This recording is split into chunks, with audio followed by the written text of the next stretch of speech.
Hallelujah.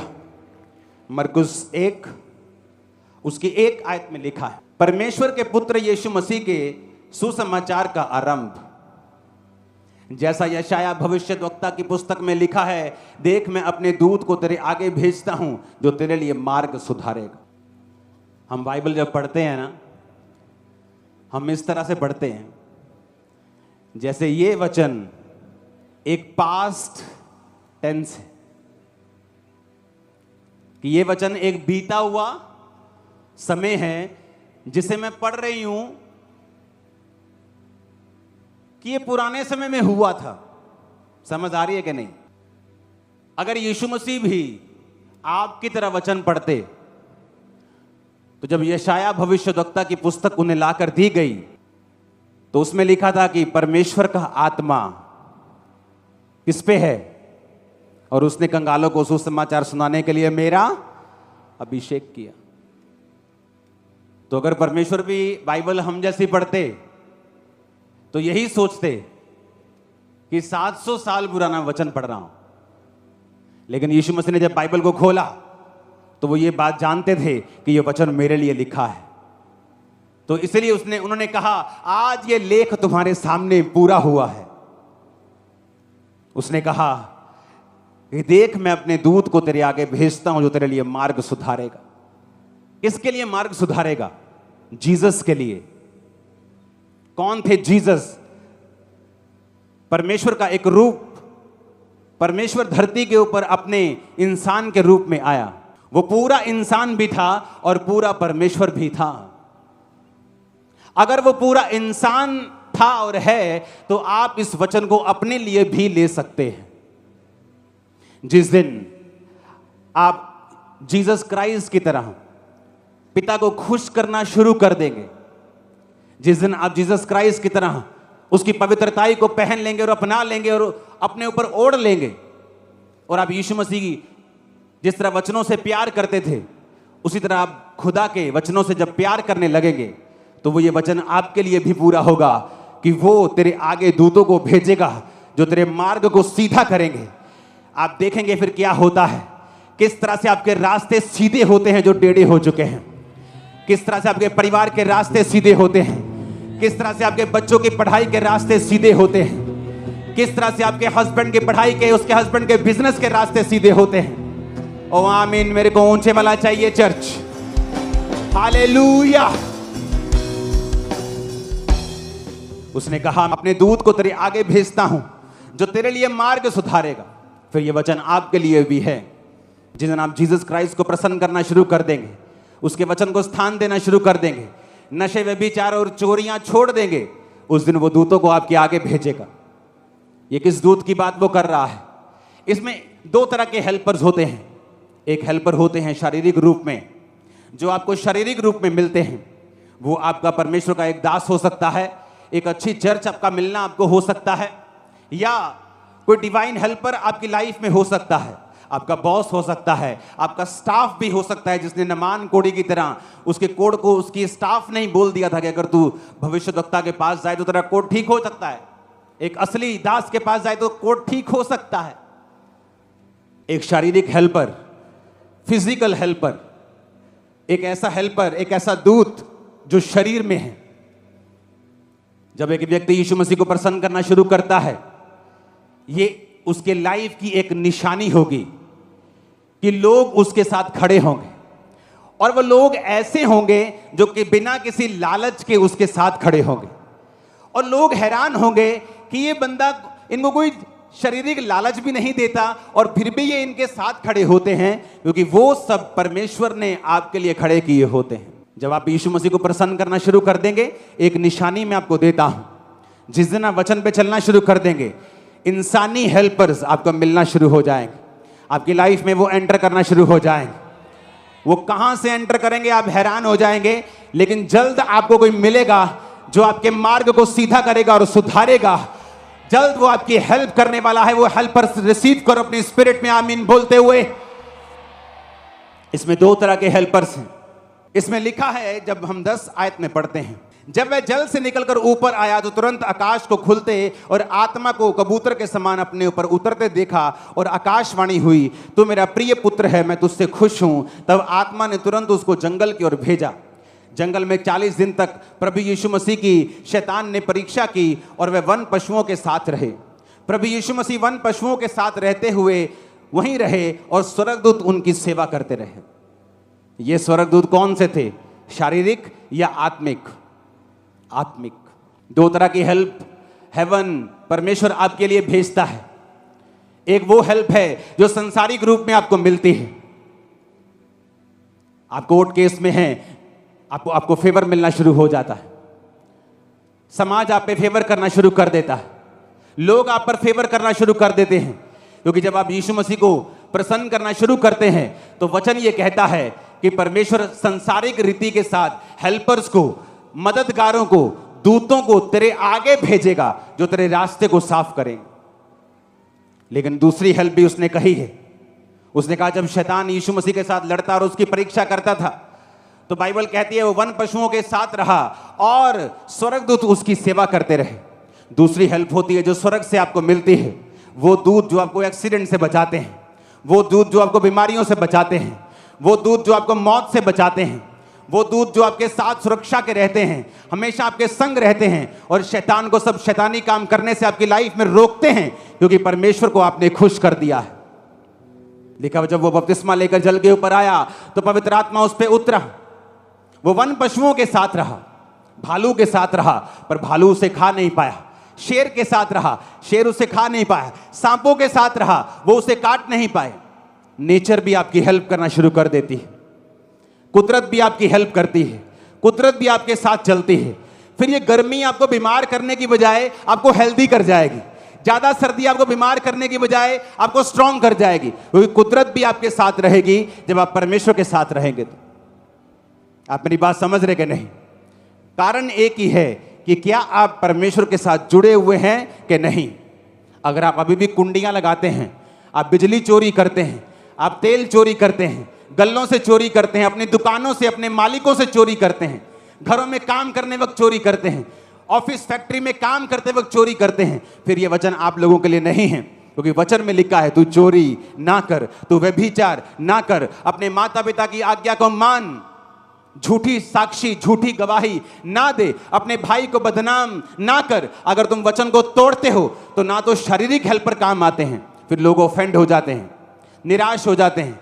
No मेरे कोई काम नहीं आंदा, ओ टाइम ते मेरे कोई काम नहीं आंदा, कोई मेरे नाल नहीं गा। क्योंकि तेरे साथ अगर परमेश्वर नहीं है तो तेरे साथ कोई नहीं होगा। अगर तेरे साथ परमेश्वर है और तू अकेला है तो ऐसी ही भीड़ तेरे साथ भी खड़ी हो जाएगी जो यहां बैठी। ओ आमीन। मेरे को ऊंचे वाला चाहिए चर्च। वो कहता मैं स्वर्गीय दूतों को भेजूंगा, तुम्हारे सपनों में दूत आएंगे। लोगों को लगता है मैं सपनों में आता हूं। मैं कैसे सपनों में आ सकता हूं? मैं अपने घर सोया हूं भाई, मैं तुम्हारे सपनों में नहीं आ सकता हूं। दूत मेरी शक्ल लेकर तुम्हारे सपनों में आते हैं। दूतों को परमेश्वर के दासों की शक्ल लेकर मैंने हजारों लाखों लोगों के सपनों में आते हुए सुना है। जब आप परमेश्वर के साथ पक्के होंगे तो स्वर्ग दूत आपको रिलीज किए जाएंगे, आपको एक्सीडेंट से वो बचाएंगे, कोविड से बचाएंगे, महामारियों से बचाएंगे, सारे कीटाणुओं को खत्म कर देंगे तुम्हारी बॉडी पर से, कमजोरियों को खत्म कर देंगे, एक्सीडेंट को फिनिश कर देंगे, माइंड को तुम्हारे रिलैक्स रखेंगे। ओ आमीन। मेरे को ऊंचे वाला चाहिए चर्च। तुम जादू टोनों के ऊपर पैर रख दोगे, चीखे मारेगा तो ना, जादू तुम पर असर नहीं होगा, तुम्हारी जूती पर भी असर नहीं होगा, तुम्हारी जूती पर भी जूती जितना भी असर नहीं होगा। मैंने कहा, मैं सच कह रहा हूं। अगर लेकिन इफ परमेश्वर तुम्हारे साथ है तो, अगर तुमने उसको प्रसन्न किया है तो कुदरत भी तुम्हारे साथ रहेगी, लोग भी तुम्हारे साथ रहेंगे, स्वर्गदूत भी तुम्हारे साथ रहेंगे। हेवन ओपन होता हुआ तुम्हारे ऊपर भी मैं देख रहा हूं, तुम्हारे ऊपर ब्लेसिंग्स को आता हुआ मैं आज देख रहा हूं। आमीन। मेरे को ऊंचे वाला चाहिए चर्च। हालेलुया। लिखा 14 आयत में, यूहन्ना के पकड़वाए जाने के बाद यीशु ने गलील में आकर प्रभु के राज्य का सुसमाचार आरंभ किया। कहा समय पूरा हुआ है, प्रभु का राज्य निकट आ गया है, मन फिराओ, सुसमाचार पर विश्वास करो। गलील की झील के किनारे किनारे जाते हुए उसने शमौन और उसके भाई आंद्रियास को झील में जाल डालते देखा, क्योंकि वो मछुए थे। यीशु ने उनसे कहा, मेरे पीछे आओ, मैं तुमको मनुष्यों के मछुए बनाऊंगा। वो तुरंत जालों को छोड़कर उसके पीछे हो लिए। कुछ आगे बढ़कर उसने जब्दी के पुत्र याकूब और उसके भाई यूहन्ना को जालों में नावों को सुधारते देखा। इसमें 4 लोगों का जिक्र है, पतरस और उसका भाई आंद्रियास, यूहन्ना और उसका भाई याकूब।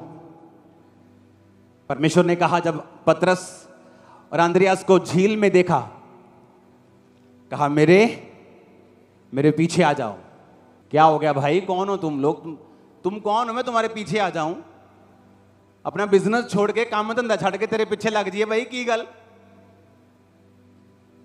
कभी प्रैक्टिकल वचन को समझने की कोशिश की है? आप सोचो, आप अपनी दुकान पे खड़े हो, आपकी एक शॉप है, हाँ, तो थे NRI कस्टमर आया होया, तो 5-5 हज़ार के सूट सारे खोले हुए। अब तो भैन जी ने हुण 50,000 का बिल बनाना, तो बाहर तुहानूं पास सदे, आ जा यार मेरे। वाना पास्टर जी की करते तुसीं? पर बाइबल कहती है, वो तुरंत 18 आयत में अपने जालों को छोड़कर परमेश्वर के, क्या हुआ ऐसा? अगर हम ये कहें कि चलो जी पतरस ते आंद्रियास गरीब से गए, ते काम धंधा है नहीं सी, ते मच्छियां फड़ियां नहीं जांदियां, ते यीशु ने क्या पीछे आ जा, कहते चलो इत्थे भी कुछ है नहीं, ये पीछे लंगर लंगर खावांगे, चलिए। अब फिर हम दूसरा केस पढ़ते हैं, लिखा, कुछ आगे बढ़ के उसने जब्दी के पुत्र याकूब और उसके भाई यूहन्ना को नाव पर जालों को सुधारते देखा। उसने तुरंत उन्हें बुलाया और वे अपने पिता जब्दी को मजदूरों के साथ नाव पर छोड़कर, अब इस केस में जो याकूब और यूहन्ना हैं, उनके पिता ने मजदूर रखे हुए हैं कि 10, 15, 20 लोगों की टोली है। मेरी दुकान पे 10 लोग काम करते थे और मेरी रोज की इनकम 1 लाख रुपए के करीब होगी, कभी 60,000, 50,000, कभी लाख, कभी 1.5 लाख रोज की इनकम। जितना उस समय 2002-3 में फॉरेन में लोग 1 लाख, 1.25 लाख रुपया 1 महीने का कमाते थे, तब उस समय की रोज की पंजाब में, इस खामरा में इनकम थी। आप मेरी बात समझ रहे हो? तो मेरे पास 10 लोग थे, तो इसके पास भी इतने लोग थे कि ये लाखों रुपया कमा रहे होंगे उस समय के। लेकिन यहां भी क्या लिखा कि वो अपने पिता जब्दी को मजदूरों के साथ नाव पर छोड़कर यीशु मसीह के पीछे हो ली। ऐसा क्या हो गया? सोचो, ऐसा क्या हुआ कि वो यीशु मसीह के पीछे लग गए? वो जीसस खुदा के वचन को इतना मानते थे और इतना सीरियसली उस पर चलते थे बचपन से ही। 12 साल की उम्र में यीशु को मालूम था कि मैं पिता की संतान हूं। तो जब उसके माता पिता के साथ वो वापस नहीं गया अपने घर और पर्व में रह गया, तो माता पिता 3 दिन के बाद कुड़ते हुए यीशु से मिले और कहा, ओए तू घर वापस नहीं आया, हम तुझे कुड़ते हुए ढूंढते हैं। तो यीशु ने क्या कहा? यीशु ने कहा कि क्या तुमको नहीं पता मुझे अपने पिता के भवन में होना जरूरी है? तो यीशु को मालूम था वो पिता का क्या है, भवन है। तो यीशु ने फिर सेवकाई 12 साल की उम्र में शुरू नहीं की, क्योंकि बाइबल कहती है सारे सदूकी, फरीसी, शास्त्री, विद्वान जब 12 साल के प्रभु यीशु से वार्तालाप करते थे तो जवाब नहीं थे जो यीशु मसीह उनसे पूछते थे। यीशु मसीह की बुद्धि, यीशु मसीह के जवाब, उनको मालूम था कि ये आम बालक नहीं है। तो फिर भी यीशु मसीह ने सेवकाई 30 साल में शुरू की, और वचन कहता है 12 साल से लेकर 30 साल तक फिर वो अपने माता पिता के वश में रहे, कारपेंटरी का काम करते रहे, अपनी मम्मी से ही खाना खाते रहे, बिना कोई असिस्टेंट रखे, बिना फूं फां किए अपने घर में रहे, अपने माता और पिता के वश में रहे, क्योंकि वचन कहता है अपने माता और पिता की आज्ञा को मान। सुनो मेरी बात, हमें लगता है वचन बहुत छोटी सी बात, चोरी, ओ कोई नहीं 100 रुपया इधर, 100 रुपया उधर, ओ कोई नहीं 2 लीटर तेल ना, प्रभु ने क्या कहना, मेरा घर नहीं चलता बिना चोरी। तो जब आप वचन को इतना सीरियसली लेते हैं कि आपके जिंदगी मौत का यह मसला बन जाता है कि नहीं मानना शैतान की बात को, स्पिरिचुअली आपके ऊपर एक ऐसा ग्रेस, एक ऐसा ऑरा आ जाता है कि आपकी बात को लोग इनकार नहीं कर पाएंगे। यह रीजन था। कि जीसस के ऊपर इतनी ग्रेस आ चुकी थी, उसकी आवाज में इतना दम, इतनी पावर, इतनी खींच, इतना होली स्पिरिट था कि जब वो बोलता था कि अपना काम छोड़ दे, सेवा में आ जा, नथिंग कैन स्टॉप। आ रहे हैं सेवा में, छोड़ देंगे बिजनेस। आज पास्टर्स क्या कहते हैं, लोग साडी गल नहीं सुनते, बच्चे साडी गल नहीं सुनते, यूथ साडी गल नहीं सुनता, ये सेवा नहीं करते। क्यों? क्योंकि तुम्हारे ऊपर वो क्राइस्ट वाला ऑरा नहीं है। जब तुम्हारे पास क्राइस्ट वाला ऑरा होगा, तुम्हारे पास वो ग्रेस होगी, तुम एक बार बोलोगे, लोग आएंगे। तुम बोलोगे चलो सेवा करनी, लोग आएंगे। इस साल के एंड तक 500 जवान, सिर्फ जेंट्स की बात कर रहा हूं, लड़कियां अलग, 500 जवान बंदे अपना जीवन इस चर्च को देने वाले हैं। 500, उनके रहने का कॉलेज अलग से बना रहा हूं। 500, उनमें पढ़े लिखे डॉक्टर्स, इंजीनियर्स भी हैं उनमें। कहते हमने चर्च जाना है, सेवा करनी। 500, 5 लोगों को संभालना मुश्किल होता है आज। किसी चर्च में 5 लोग काम करते हो ना, सिर दर्द कर देते। 5 लोग ही, पास्टर के सिर में दर्द है 5 लोगों के कारण।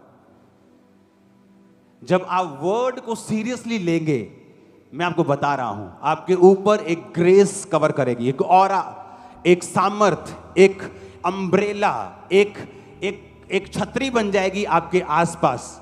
आपके शब्दों में पावर होगी, खींच होगी, ग्रेस होगी, ताकत होगी। शैतान को भी वो चुभेगी और लोगों की लाइफ में काम भी करेगी इन जीसस नेम।